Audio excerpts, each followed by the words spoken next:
Ti mi malo djeluješ. Imaš taj pogled. Sobo slikar. Čim se ti baviš, molim te? Student, bravo.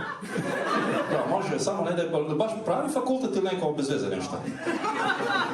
Koji? Nije ovaj studij, pravi državni. Državni fakultet, a država, što studiraš, Zlato? Promet, znači čisto ako niste čuli. Mladi gospodin vjeruje da ide na pravi fakultet i studira promet. Pa to je ta mladost o kojoj ja pričam.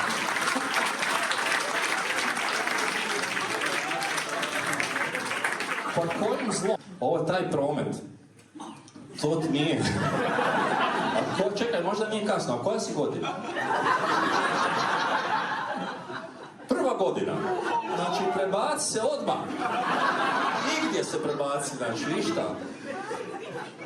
Jer to ti je fakulista, oni ti tjeraju da dolaziš i na kraju, znaš.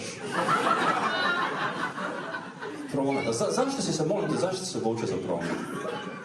Ovo što mi je bilo preteško. Ovi ostali ste bili preteški. Naš asistenta u nastavi.